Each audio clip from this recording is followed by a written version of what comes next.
Hey everyone, thank you for joining. We have an awesome show planned for today.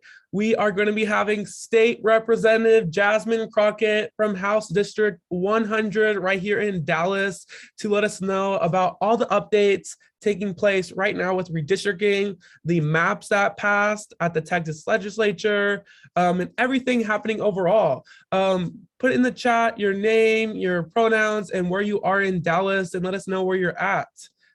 We have an awesome time planned, and we'd love for you to join.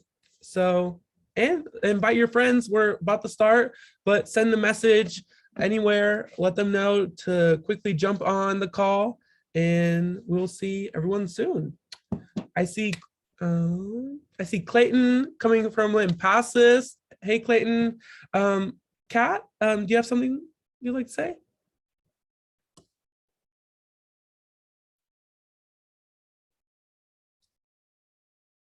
Hi, Kat. I don't think your audio is on, but feel free to go off mute if needed. I see Chris. Awesome, Chris. Hey, Chris, you're in downtown Dallas. David in Oak Cliff. And we'll get started soon. Also, let us know if there's anything happening this weekend or anything in Texas politics. And there is, I guess, in the mood of the introduction, what happened in Houston yesterday night. The Astroworld concert was huge. But all being said, I see Kat, you have your hand up. Is there something you'd like to say?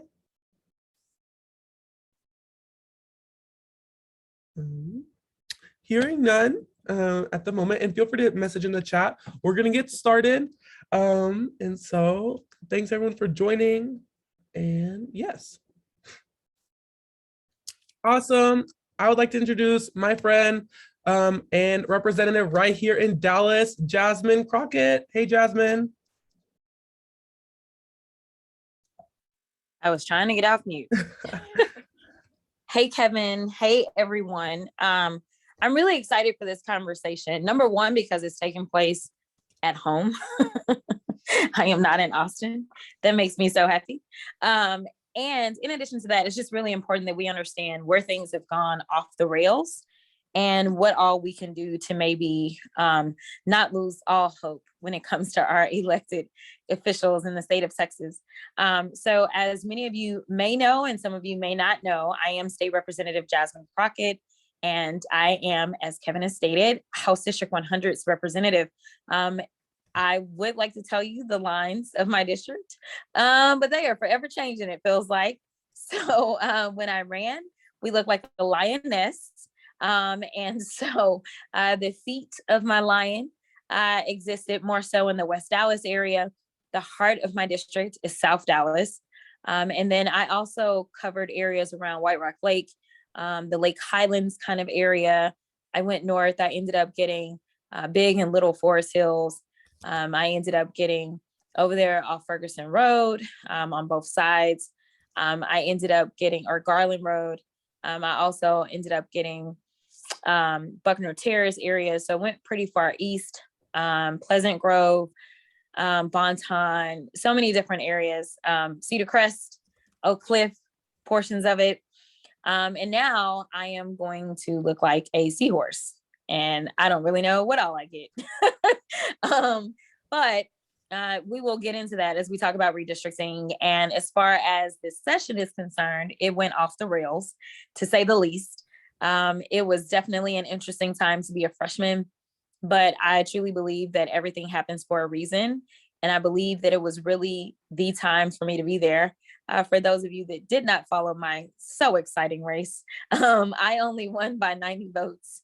And when we think about the difference that literally 90 votes made, not just for HD 100, but really for the state of Texas, it's kind of mind blowing because 90 less votes and I wouldn't have been there. And not throwing shade on my former opponent, but the reality is that we are different people. And I have a track record of kind of like raising the roof when it needs to be raised. This was not anything that was new to me. whatsoever. And I was so incensed by the things that were going on, that I was trying to learn everything that I could. And I had some great senior members, namely Trey Martinez Fisher, who got to the legislature at a pretty young age.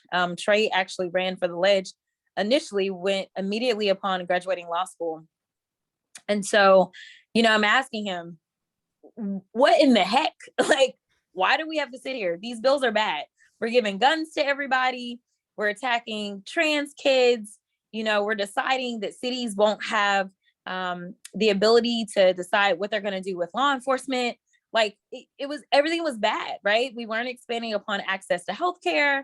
We're not even going to talk about reproductive rights. Get way too emotional. So here it is. And I'm asking him, what in the heck? Like, I feel like we should be doing more. And that's when he started talking to me about quorum. And he explained that when he was a sophomore, they did a quorum break. Well, Trey's been in the ledge for over 20 years. So his sophomore session was quite some time ago. But that's when we really started to have this conversation about it. And I was like, what do we need to do? Because I don't know what it takes to get these people out of here. And, I'm very thankful for some really good leaders. They may not have the titles, but when you think about the quorum break, there were some good leaders that weren't necessarily in specific positions, pushing from the inside to make sure that we got that quorum break done. And I think once we got out of the shadows of the Pink Dome, that was when we realized that there was a larger, more sinister thing going on in this country as it relates to voting rights everywhere, because we get stuck in our little bubble and we only know the crap that's coming our way under the Pink Dome. And so we were able to establish these relationships throughout the country. And the fact is, this is a moment that will go down in history for sure, because of what the Texas Democrats did. And I don't know that there would have been some crazy freshman that was pushing hard and calling senior members saying, hey, you need to get off the floor. I don't know if that would have happened if somebody other than me was in my seat. So it's been a roller coaster, but each and every day that I got fed up and I wanted to slap somebody, I just thought about, who am I doing this for? And why am I doing this? And none of this had anything to do with me. It had everything to do with the people and making sure that the people's voices were heard. And so I feel incredibly blessed to have the opportunity to be a voice for so many people that have truly felt voiceless for such a long time. So with that, we can talk about how much more voiceless they want to make us with redistricting. Yes. Thanks, Jasmine. It's super important we get progressive voices, like you were saying there, because it makes a whole lot of difference. How would this even have happened if you weren't there? Like, we wouldn't have had someone continuing to push another progressive voice to have the quorum break happen. And so it was so important for us to elect another progressive like you, Jasmine, into the state house for that to happen. Really quick, Jasmine, is there anything in the last special session or in the four special sessions, I think, total, that Don't talk about that fourth one, Kevin. Don't talk about that fourth one. You're right, 3. Is there any last things you'd like to say before we move on to redistricting that people here or anyone in general should know overall? I think we've been covered in the national news for doing everything wrong. So I think for once, people really do have an idea. Obviously, we dealt with the CRT bill. Once there were members that decided to go back, they were able to pass the voter suppression bill. They were able to pass the CRT. They were able to pass another abortion restriction that hasn't really been talked about because it's not in effect just yet. Unlike the federal level, our bills go into effect usually 90 days after they are signed into law.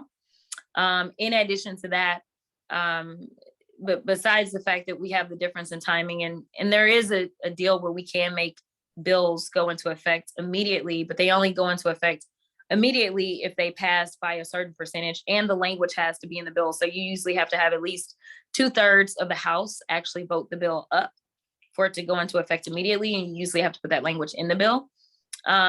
So, a lot of these bills were just kind of passing down party lines. The governor decided to double down after SB 8, and he decided that he also wanted to make it illegal for women who are early on in their pregnancies who may be able to decide to terminate to use pills.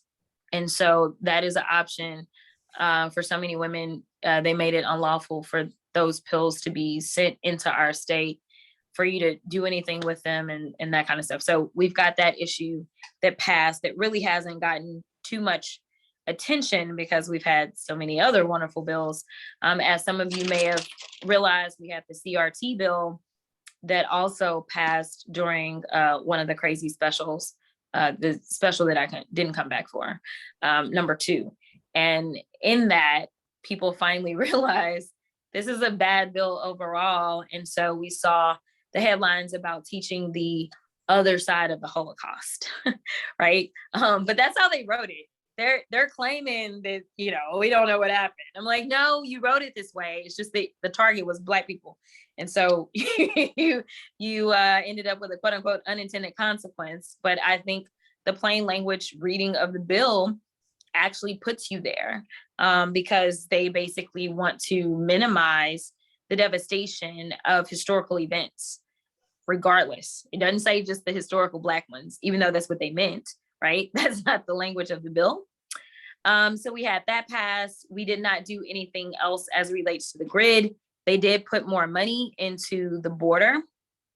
They did this Operation Lone Star BS. For anybody that's ever asking, you can tell people border security is kind of a federal thing, but whatever. And so we had a hearing as it relates to Operation Lone Star to talk about the efficiency of our tax dollars. And the operation is a failure. It is something that the governor wants to campaign on. And for those that don't have the time to do the digging, he just wants to sell people on this idea that he's keeping the border safe and that the federal administration is not. And in this deal, we see that people's civil rights are being violated every single day. They are arresting migrants that are seeking asylum in our country. They're presenting themselves for asylum, which by federal law, they can present themselves anywhere. It doesn't have to be at a border or some specific location. They can present themselves anywhere. And they are literally running towards law enforcement. And we found out in our hearing that there was a situation where law enforcement actually handcuffed about 11 people, cut a hole through a fence, and took them onto private property for the purpose of arresting them for criminal trespass. So what they've been doing, as the majority of arrests, as I can tell, have been for criminal trespass. Some of these arrests should be Class C tickets, yet they're taking people to jail. And they're not even just taking them to jail, they're actually taking them to prison. The counties were like, we don't have the space for them. So they started housing them at a prison. Prison standards in the state of Texas are lower than jail standards. We don't have air conditioning in our prisons. Imagine that.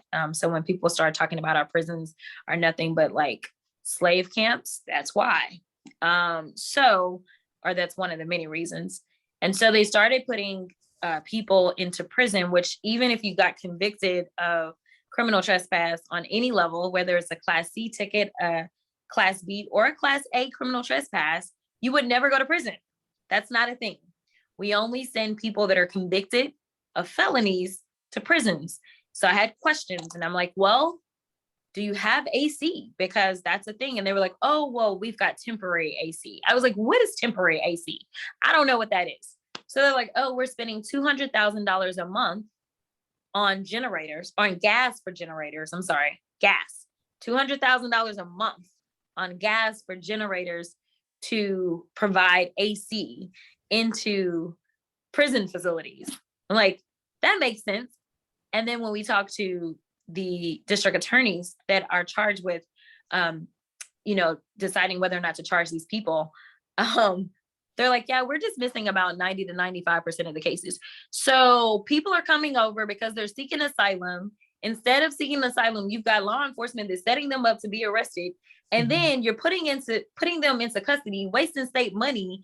And you're doing this all illegally anyway. And then their cases are being dismissed. Anyway, that's just, part of the highlight of the BS down in Austin. Yep, it really shows the inhumane system of really what the leadership in Texas is doing. And it's so important that we really change this leadership in this coming election and future on, especially call it out. So there's so much to talk about today.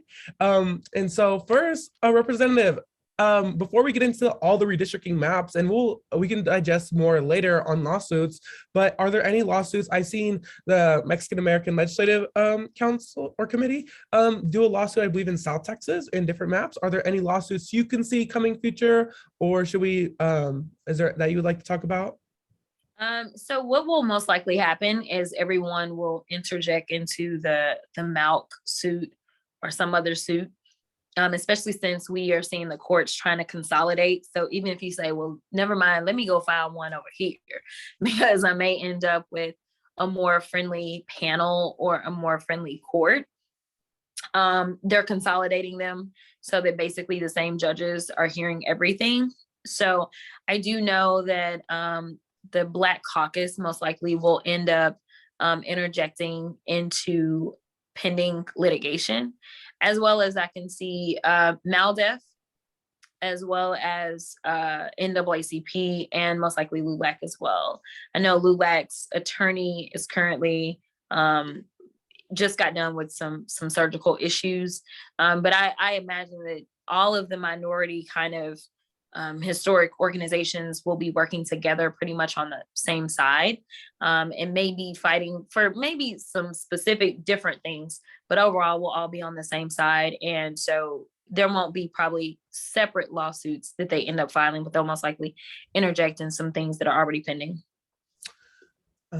Okay, well, we have to look forward. We're going to look forward to all these, because it's as well. While we go through the maps, we're going to see that there's going to be so many bad instances that we're going to talk about. So first, we're going to start off with the North Texas congressional map. It did not fail to disappoint, and it's just going to keep getting worse. It just got worse, and so we're going to unpack it to let you know what is happening. And so what we see in North Texas, we're going to first be talking about the cracking that took place. And so a lot of, when we talk about redistricting, we think of it in terms of cracking and packing, in terms of gerrymandering. And we're going to digest in this first one about cracking taking place, and how, and if we look on the top left, Congressional District 6, we can see how they came into Irving and they took a small portion and then went out all the way to not south of Dallas County and further on. But if we look on the top right, we can see how Congressional District 4 went into Frisco, into Plano, and the Collin County portion of Dallas. But then finally, we can see with CD5 coming into Garland, Mesquite, and then kicking back out as well. Jasmine, is there anything on this portion that there's so much we can unpack, especially when it comes to cracking? What are some takeaways, especially with CD6, that are alarming that we need to be focusing on? Oh my gosh, I hate CD6. But you know what? I'd actually be curious, because I know all of you aren't necessarily map makers, but if you could type into the chat as you're looking at this, and I don't know if you can see the numbers, but what stands out to me is that there's one district that actually looks compact. And I'm curious to know if you can all see which one district actually looks compact, which so if you will type into the chat the number of the district that you believe looks compact. When we go to court, one of the things that we look at when you're trying to determine whether or not gerrymandering exists is the compactness. And actually, as we're building the maps, there is a feature that gives us these numbers that tells us how compact a specific district is. So you can basically say, hey, I've got the congressional maps up. Can you tell me how compact, say, District 33 is, or how compact, say, CD6 is? So what you'll see is that, yeah, as Kevin stated, the only district that looks compact is 30. It's that one that's right there, the blue in the middle. And so when you start seeing kind of what I call squiggly lines, going everywhere, that's when you know that there is some sort of sinister gerrymandering that is taking place.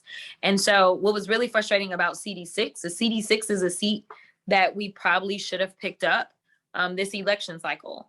CD6 had a special election when Ron Wright died of COVID, and his widow, along with my classmate Jake Elzy, they were two of the Republicans. They were the top two Republicans that ran for that seat. But that seat was a seat that when Ron Wright won it, Trump only won that seat by 3 points. And so we saw which way that seat was trending. And with a little bit more work, we most likely would have flipped that seat. That seat only encompassed Ellis County, portions of Tarrant County, as well as Navarro County. And now I believe CD6 has somewhere between 7 and 9 counties. So they took it all the way rural and added all these small Trump counties, and they minimized the amount of area in Tarrant County. And then what they did is, and I asked some people, I said, why did they have CD6 go into Tarrant County as well as Dallas County anyway? In fact, CD6 was never in Dallas County. And they said for money. So that's where, we'll see the congressman raising money, because there's no money to get out in the rural parts of whatever. But those are going to be the people that decide or have the greatest influence over the types of policies that particular representative is going to push for. And it's really unfair to those that are in Dallas and those that are in Tarrant County, because they simply are just using them for the purpose of running up their count and getting some population, but they have nothing in common with these other counties. And that's another parameter that we're supposed to be evaluating when we're determining whether or not a map looks good, is what do they have in common? And arguably they have nothing in common with these random counties that they've added. Yes, that's especially important to know, the money element to it, and how we can see it across in elections, but we can even see it right now when it comes to redistricting. Is there any other notes you'd like to add, especially seeing CD4 come into Plano? We can see Dallas, we can see Frisco, and then one of the other things was CD32. That's Colin Allred's district. 32 was actually, Colin was winning that, I don't know, maybe by like 52, 53%. But it would have continued to trend more and more democratic as we continue to grow. And what they did is they took portions of CD30, which is a solidly Democratic seat. It's a historically African-American seat that is protected under the Voting Rights Act. And so they decided to plus him up. So now he's at 65%.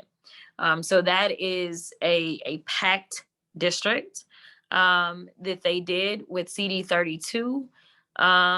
Then what we saw with CD24 was crazy, where they were trying to save Beth Van Dyne. That was a seat that we should have won. Beth Van Dyne won the seat by 1 point. That's a seat that Biden carried, though, by maybe 5 or so points. I don't remember exactly how many he carried it by. And so they wanted to shore her up. So they took a lot of Collins' old district. And yeah, you've got like a red arrow going. It's amazing, because when you look at what Beth Van Dyne has in Dallas County, if you guys will remember that shape, if you guys see that gray that's right there going into 32, if you remember that shape, you will see that shape again in Kevin's presentation. What we saw is that they plussed up the Anglos in that district to make it to where, Van Dyne she didn't get up to 65%, but they got her up to, I want to say maybe 55, 56%. And you said CD4. I don't see CD4. Oh, that was on the last map. Oh, I was like, I don't see CD4. I guess I study CD4 very much. I can tell you that Lance Gooden, he's CD5. That's, I was wondering why Lance was still in Dallas County. Lance doesn't live in Dallas County, and they've completely screwed Dallas County. just think about this. Dallas County has CD 30, which is Democratic, CD 33, which is Democratic, and CD 32, which is Democratic. But then we have CD 6, Republican, CD 24, Republican, CD 5, Republican. So looking at this, you would think, man, Dallas County is most likely like 50-50, right? Wrong. Okay. Like when we look at the House seats that you guys will see, we have 12 out of the 14 seats are Democratic. We are a solidly Democratic county, but for whatever reason, when we look at our federal representation, it is split into a 50-50 divide. Now, granted, they put, the vast majority of the county is in CD 30. But at the end of the day, I mean, it makes no sense. And it didn't make sense that we only had 5 congressional seats before. Now we have 6, and it was to add another Republican. Like, how does that make sense? Like, it didn't trend with the demographics of the county at all. Okay. So we touched a lot on this actually in this next portion of like CD 24, you were saying with CD 32. Could you talk a little bit about CD 30 and how we saw it actually grew into Grand Prairie? It took in that portion. Is there anything else you'd like to add? And it went into Tarrant County. Is there anything else you'd like to add in terms of CD 30? Yeah. So the raw numbers on CD 30 were that CD 30 was wholly contained in Dallas County. And honestly, CD 30 was the least altered district in the entire state. Part of that may be because the Congresswoman is the senior member from Texas. And frankly, she is one of the highest ranking members in the country in Congress right now, having served ever since the district was created almost 30 years ago. But what they wanted to do was they wanted to make sure that they could dilute the voices of minorities in Tarrant County. And so they were becoming such a strong voting bloc that actually what was driving CD 6 to trend in such a way that it was ready to flip. And so instead, if you'll look, you'll see there's a sliver that they put into CD 30. There's still a sliver that's in CD 6. And then they put, I don't know whose that is. That's the gray. Yeah, it's 25. It's Roger Williams. Okay. Yeah, so 25. So they like split them up, right? They put 2/3 of them basically, because right there in that, I guess that's the southeastern portion of Tarrant County. It is a large minority area. In fact, the House seat that sits there, and we'll see that shortly, belongs to Chris Turner, and it's actually a minority seat. He holds the seat. He's been the choice, obviously, of minorities, but that is a minority majority seat. And so what they've effectively done is, while in the House map, we'll see that they are able to pick someone of their choice. They decided to throw some of them over into 30, leave some in 6, and then do the others in 25. And then in order to counterbalance that, they also wanted to pack Collin to save Van Dyne. So they took portions of 30 and put them over there. So some people probably would think that they packed 30 up, but the concentration of African Americans in the southern portion of Dallas County is so strong that actually that district went from 53% African American down to 49% African American. Lots of changes, and now we're going to analyze Texas statewide. And so we saw a large mess take place statewide of how Republicans really seized on their opportunity. First, we're going to talk about CD 15 on how it went from, in South Texas, we saw 3 current Democratic congressmen, but now they're trying to make CD 15 to a Trump +3 district, how it currently stands with the new district, and with an amendment that passed, pushed Representative Vicente Gonzalez in 15 to 34. And so he is going to be running in 34, and it's an open seat in 15. Then we see the city of Denton in North Texas takes its way. They came in, they took it up, and they went all the way up to Amarillo. So it has, I guess that's representation by the Republicans. And then we can see Austin gained its new seat right in the middle with 37, so they can pack in all the voters possible because they couldn't keep cracking flipping it, because otherwise 5 seats or 3 seats were going to turn blue, as we saw in the 2020 election, very close. And then the city of Killeen was completely taken in by CD11 to completely drown out their voice to have representation in Congress. And so, Jasmine, is there any statewide mentions you'd like to say before we move on, or anything else? No, I know somebody mentioned that CD23 is huge. The bigger a district is, the less population exists. So that was the overall trend, and that was the difficulty that the Republicans had, is that their Republican strongholds exist in rural Texas. All the growth was actually in urban Texas, and urban Texas tends to be bluer. Rural Texas, not only were they not growing, they were actually losing population. So in fact, you can't see it on here. There's an itty bitty district that's right there in El Paso, that's on the side of 23. And that's because there's actual population that exists in El Paso. The rest of the stuff, there's hardly anything. And it does make it difficult for people to campaign. But just so you guys know, while we gained 2 new congressional seats, and we should have had 3, the average size of our congressional districts is 766,000 people. Thank you for that. So now we want to hear from you. We're going to unpack this as a group, but we're going to go into breakout rooms really quickly. And so, hey everyone, welcome back. Thank y'all so much. I hope y'all had a great time in your breakout rooms. Is there one person from breakout room number 1 with David, Jerry, Jill, and Kat that would like to speak on the congressional maps that took place? Anything they would like to reflect really quickly?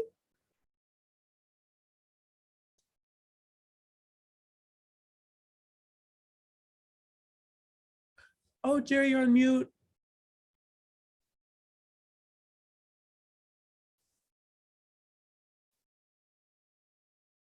Let me see if that helped. In the meantime, oh, Jerry, yes. Oh, I was just saying that I think Kat should be our spokesperson. She's very knowledgeable, and she has a lot of information on the subject. Kat, would you like to say something?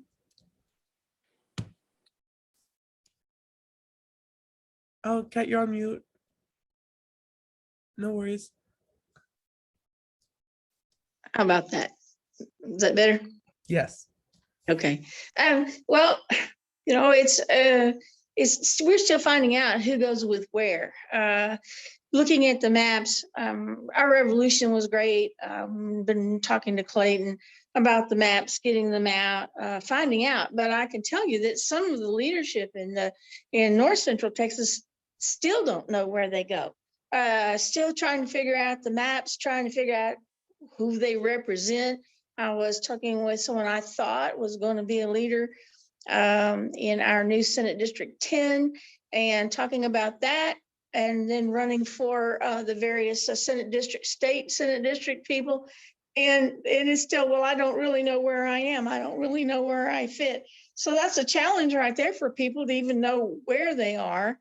Johnson County is basically a non-voting county.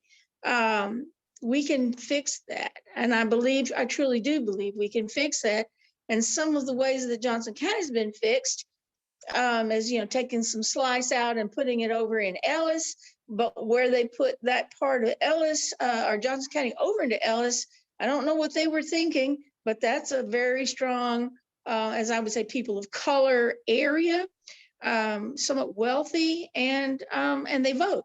And it's one of the strongest voting places in Johnson County. So I'm just kind of wondering, whoever cut that map just didn't get it, that precinct 8 that we had that's been very slow and lethargic, the part that they picked up isn't. So I'm kind of laughing at some point saying, you guys messed up on that one. But again, we just don't know. I'm not even sure who's going to be our part. We were talking about Parker County. Again, there was a question of, was Parker County going to be all in one specific area or not? No, they're cut in half, but the original map looked like Parker County was all of Parker County. Now it's only about half. So again, getting these maps and people to understand where they are. A lot of people don't know when this is all going to transpire. We have a challenge in that we have precincts coming up in Johnson County, or elections where we have to go down and declare, who's going to run for positions in precincts. And those precincts are brand new. They've been cut because of growth in population. So you go and you say, okay, I am in precinct 19, but precinct 19 is now 19 and 42, or I just made that number up. But how do you go get a new precinct chair if you don't know where that precinct is? If you don't understand that maybe in the next election or come January 1st, what's going to change? So I'm going to say that the redistricting, it isn't like people aren't trying. It's just an issue of we have to find out more information about where do you live, grassroots, what district are you actually really in? And there's a lot of confusion. Thank you for that, Kat. Jasmine. Can I jump in? Yes. I was about to say, can I jump in really quickly? Kat, thank you so much. You know what? I think I went super duper high level and I did not get to some of the basic stuff that everybody wants to know, right? Because I think I've had these conversations a million times. So I apologize about that. One thing that we all needed to know is that there was a bill that was passed that talked about if we didn't get our lines done by November 15th, or if we got them done by November 15th, then everything was going to remain the same. If for some reason we didn't get them done until December 28th, then our filing deadline as well as our elections would move back a month.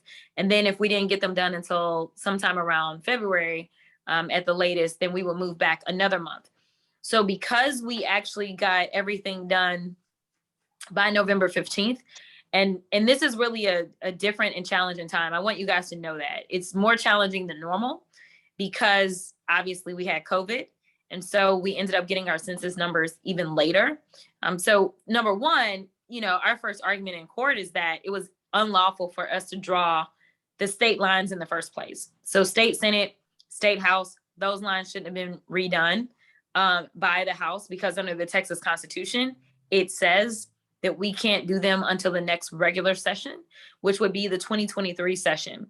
So we will see hopefully soon how the courts rule on that. If for some reason the courts rule in our favor, which I don't have the highest hopes of, considering who's put the people in our federal courts. And then, even the state courts, we're having some issues by the time we get to the appellate levels. If for some reason a court was to rule in our favor, they would have two options. They could go ahead and leave us and let us run on these lines as interim lines, or they could draw interim lines. Under normal circumstances, we would have a lot more time. I am of the opinion, this is not official, that the lines that we have now, the ones that the governor has signed, those will be the lines. So the link that I dropped was a great article from Texas Tribune where you can actually put in your address. It'll show you every district you used to be in, as well as the district that you are now in.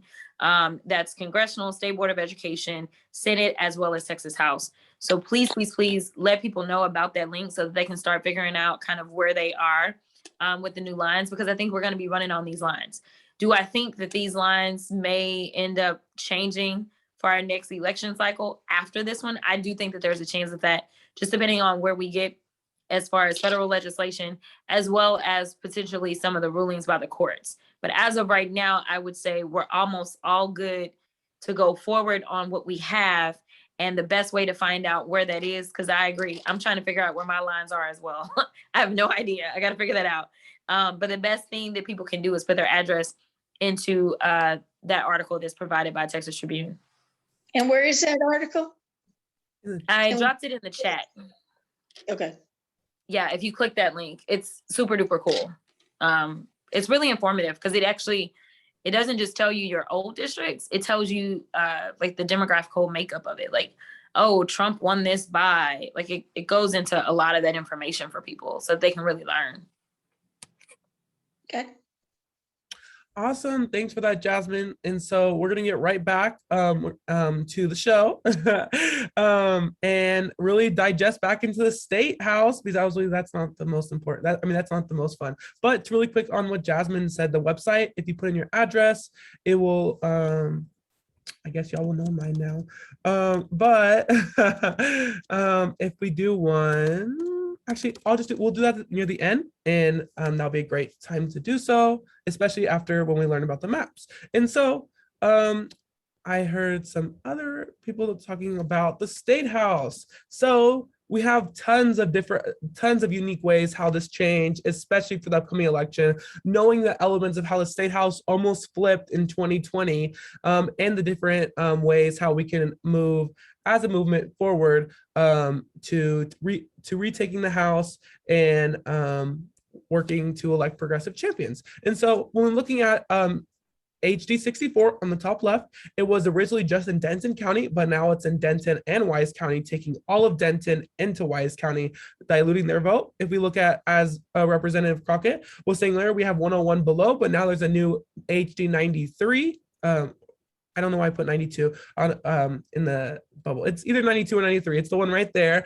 There's probably just a little error there. But that district right above Chris Turner's district is a new Biden plus 50 district. And so it's going to be important to get another strong progressive there into that district. Then there's also in Collin County, a new lean blue district that voted in the State House for a Democrat 0.2%. So it's going to be important to get a progressive there. And then in 114 in the center of Dallas, right above Jasmine's district, is 114 moved and is an open district for another strong progressive to look into. Jasmine, is there any takeaways, or especially on the Texas House level in North Texas, that you would like to say? The only thing I wanted to tell everyone is that one of the things that we had that helped us out in the House is we have what we call a county line rule. And so essentially, like in Dallas County, we were supposed to lose a House seat. We were supposed to go down to 13. We were able to maintain 14 seats, really because they were trying to save the two Republicans, Angie Chin Budden and Morgan Meyer. And so even with them trying to save them, they drew those districts at 49 and 49. It's like 49 point something Trump, 49 point something Biden. That was the best that they could draw those. So we will flip those seats within the next decade. There is no question about that. So that is good news. We will eventually have two pickups. I don't know when those pickups will happen. And then Kevin is absolutely right as he talks about the new seat in Collin County. I think the numbers are actually stronger there. It's a Democratic seat. I don't know that a Republican thinks that they even have a chance. And the same thing with 92, which was my good friend Jeff Cason's seat. They booted him out, but the only way that they could do that, which I would have preferred that they not do that, that was a seat that we should have flipped and we didn't, along with Tony Tinderholt, along with Matt Krause, along with oh gosh, and I can't stand him. I can't think of his name right now, but we actually, all those seats, even when we look in Collin County, we were in a similar situation. And in fact, in the first iteration of the map, people like, what's Jeff's last name? Why am I blanking? Leach. Yes, Jeff Leach. in their first iteration of the map, he was only like Trump +1. And so like Collin County was freaking out. And so what people don't understand is that really having competitive seats actually helps us. Instead, they've plussed up, say, one seat and said, never mind, let's just sacrifice this one. Now, Collin County was still struggling a lot. I want to say Leach now maybe Biden +4 or 5. It didn't go very much higher, right? But what they were able to do, or what they did in Tarrant County as well as in Collin County, is they dumped Democrats into a district so that they could make their districts more red. And Tarrant County is so bad. Tarrant County went for Biden, but we only have a total of 3. We have 3 Democrats out of the, I think, 11 seats that they have in Tarrant County. And so now it's like, okay, we'll give you 1. So we'll have 4 out of the 11, but we're talking about a seat that when we look at countywide votes, the Democrat is winning. So why is it that we don't even have half the number of seats, right? So, it's great to get new blood, but it's like, we're getting one when we really were entitled to probably a good 3 or 4 in all of these counties. And then what they did is they cracked minority population up in Denton County. And so we lost the Michelle Beckley district. And so each of these districts should perform for a Republican. Part of the litigation that's going on right now has to do with a violation of the county line rule. There are specific circumstances that allow you to crack the county line. And if you do crack the county line, you can only crack it once. And down in South Texas, they actually cracked it twice. So we're in litigation about that. And then the only other takeaway that of something that I think is strong in court is in Bell County, Killeen. They have decided Bell County has 2 Republican older white male representatives. Killeen itself, though, they decided to crack the African-American population there. Bell County saw, I want to say, the 5th fastest amount of growth of African-Americans. And they cracked it so that they could basically keep 2 Republicans in Bell County, which is completely unfair. And one of the things that I talked about while it's the donut, that's what they call it. It is the donut. So they cracked through so that they could try to hold on, because if they drew it and kept that community, Killeen, as one community together as they're supposed to, then chances are we would actually have another pickup of a Democratic seat. In fact, a minority majority Democratic seat. And even when we look at their city council or their mayor is Latino, and then everyone else is African-American on the council except for one Anglo woman. So it's really unfair what they're doing down there. I think that is something that will be easy to litigate and change. And I think that will be changed. I just don't think that they'll be able to get away with it. So those are my major takeaways. Yeah, that's where we had the cracking twice. So you see that Cameron County, it's got green, it's got this blue, and then it's got the gray. So it's been cracked more than it should have been. Yep. Awesome. Yep. I mean, not awesome, but wow, that's huge, especially for us to know to analyze this, and for us to be ready, especially when we think of lawsuits in different ways, how we can make change to what the current map, what the new map has unfolded. So but it did not change when the Senate, like, they still kept going, especially as Kat was pointing out earlier with SD 10. We saw how Senate District 10 went down into Johnson County and then went all the way to the west, and really diluted the SD 10 and really took away representation. If we look at Senate District 10, I presented the current Senate District, and not saying the current Senate District is even representative because it's still gerrymandered, the current one. But it is a lot more intact than what Senate District 10 and 22 are now, by 22 coming right into the southeast portion of Tarrant that Jasmine was pointing out earlier. And then we can see 16 being more compact in terms of like packing in more voters, not being compact in general, but packing in more voters. And then SD2 coming in and taking voters of Garland, Richardson, and Dallas, and then going right back out. So I guess in our final round of the state legislature, is there any points on the Senate, Jasmine, that you'd like to mention? The only thing that really pissed me off about the Senate maps besides SD 10 was SD 16, which is currently held by Nathan Johnson. Nathan Johnson flipped that seat, made it a Democratic seat, and with our amazing Lieutenant Governor, he thought he would be funny and be like, oh, well, we'll create a new Latino opportunity seat by changing a Democratic seat over into a Latino opportunity seat.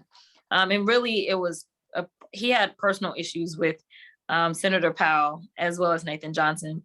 Nathan Johnson has been a fierce advocate. It's actually been really nice to watch him. And man, if you don't know him, I would get to know him. He did something really amazing for us that nobody really knows about. And there was a gerrymandering bill that they were trying to push forward as it relates to our appellate courts.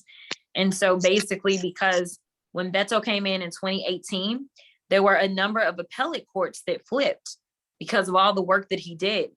And so now they were like, well, too many of the appellate courts are blue. So what we need to do is we need to reduce the number of appellate courts that we have. We've got too many appellate courts, and basically start to play the same games that they play.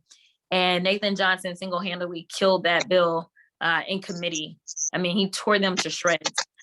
So I was pretty disappointed that this is how the lieutenant governor decided to thank him, but I think he's going to be fine nevertheless. But they did try to make that a Latino seat. So that's why we've got this crazy itty bitty part. I mean, it's just stupid. You see that right above 23, and it's just crazy. They shouldn't have done that. 23, I guess it's fine. I don't know why Senator West would want to go over into Tarrant County and not just stay in Dallas County, because while that may be minority voices over there, the issues that exist in Dallas County versus Tarrant County, they're not necessarily the same. So I don't know if he opted to do that or not, but I'm sure that there was an option to keep Senate District 23 wholly contained in Dallas County as it currently is. And our Senate districts are right under 1 million people. So our Senate districts are larger than our congressional seats. Yeah, I remember when the original map passed, he was stationed into further east. And I don't know if it was exactly in Dallas County, but it was not as far now. And then he proposed an amendment. And one of our organizers who couldn't make it today, Carla, she's in the exact line. She was in 22.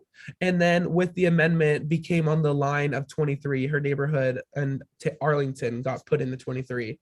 And so his amendment, Royce West's amendment, took for a more Tarrant portions into his district. So yeah, awesome. So we're not going to go breakout rooms yet. We're going to go on the State Board of Education, and then we'll finalize out with breakout rooms. But there's a lot to unpack here. And so before we get into it, as Jasmine was saying throughout the whole time, they did not fail to crack up Dallas County in this one. And it's just so disappointing to see. And especially what Jasmine was saying, how Beto won a lot of the seats. Beto won a majority. If people, like if we had straight ticket or people voted down ballot, SD 12 would have been a Democratic seat in 2018, and he would have had a majority of seats. But overall, just to analyze what has currently been done, Dallas County is in 1, 2, 3, 4, 5 seats for State Board of Education, with one being Democratic. That's a majority minority seat as 13. And then we see Senate District 11, Senate District 14. I mean, not Senator, State Board of Education District, or we'll go SBOE, 11, 14, 12, and I believe 9 are the 4 others that come into Dallas County and take a small little portion and then go away.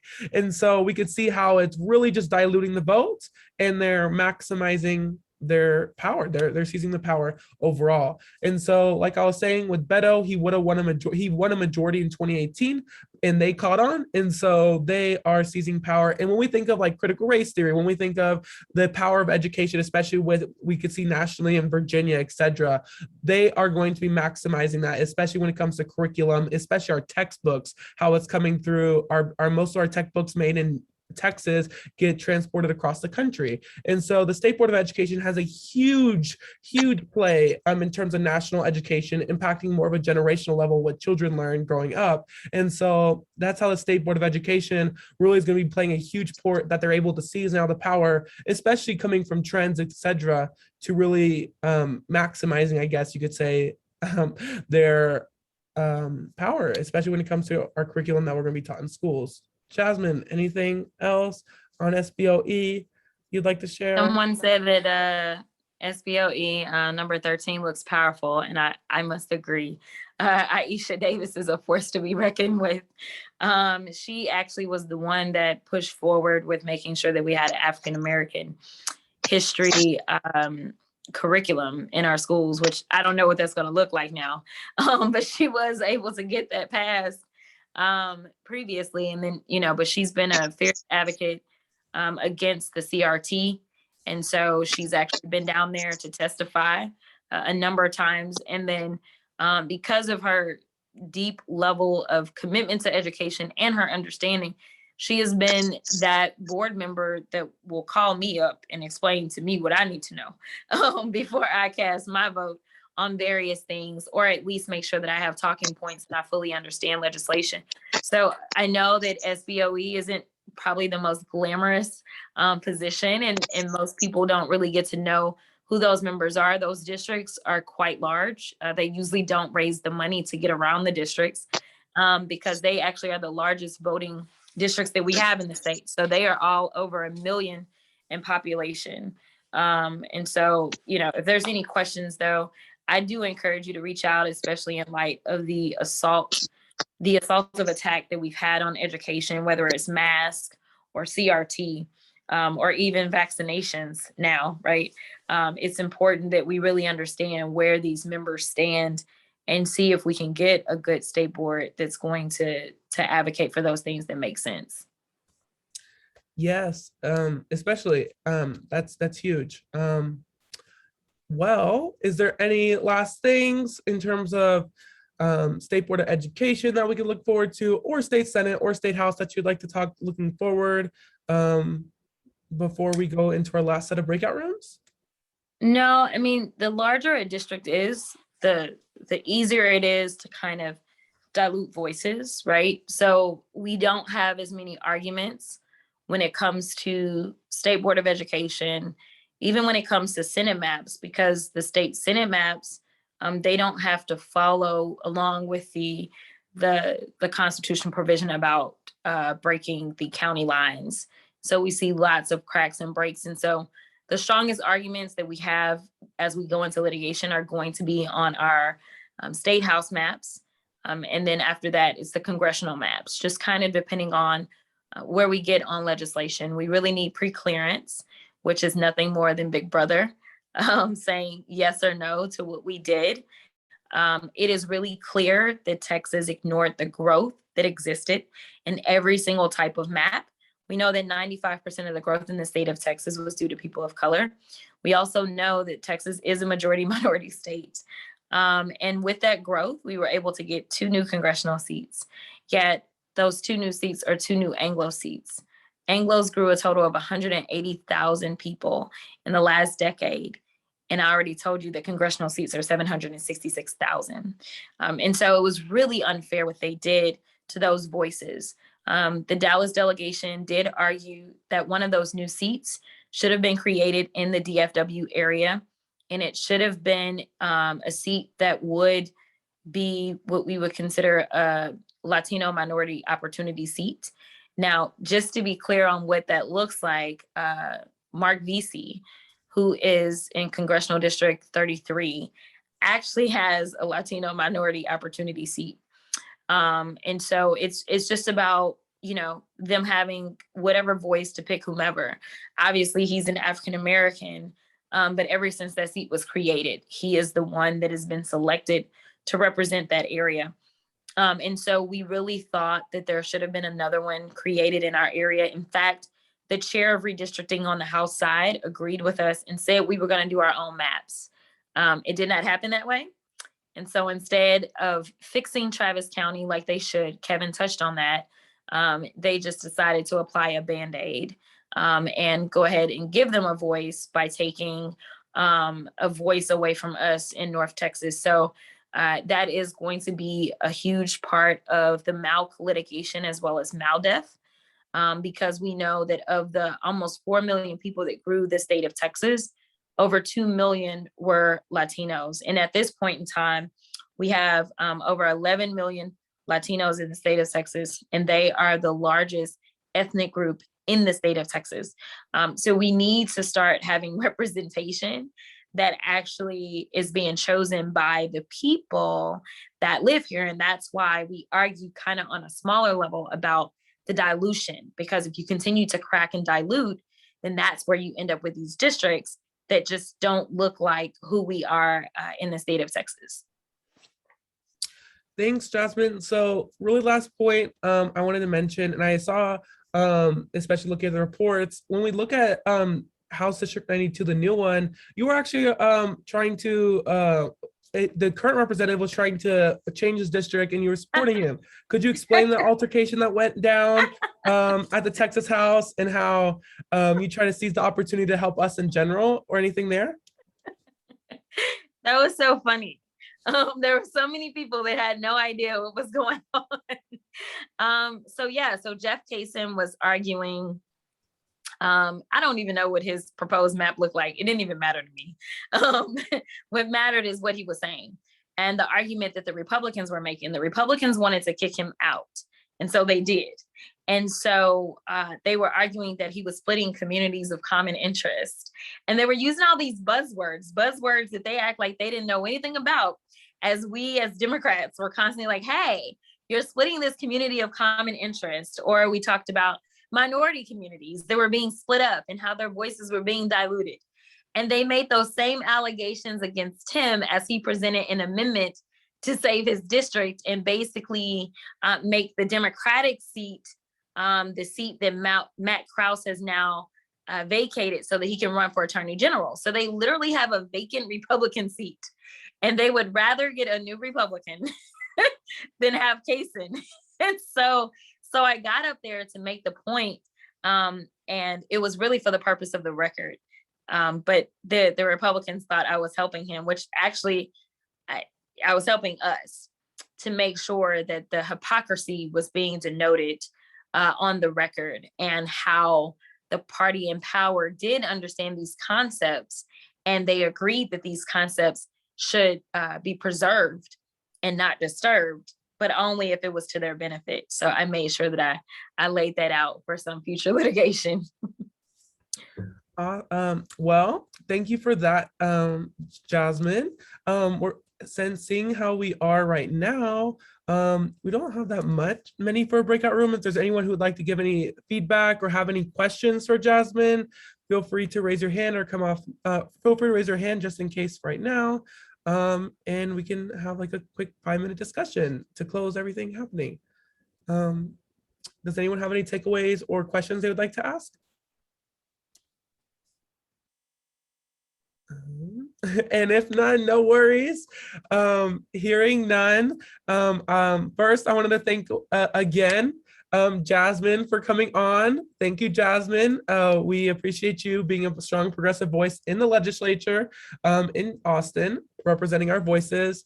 And we'd always love to have you back on, especially for future meetings, to let us know what's happening. So feel free to share anything, but thank you so much for joining us, and we will stay tuned. All right. Love you guys. Bye. Bye. Bye, everyone. We're done for today. I'll email out the link that Jasmine shared to let you know about your district that you put in the chat.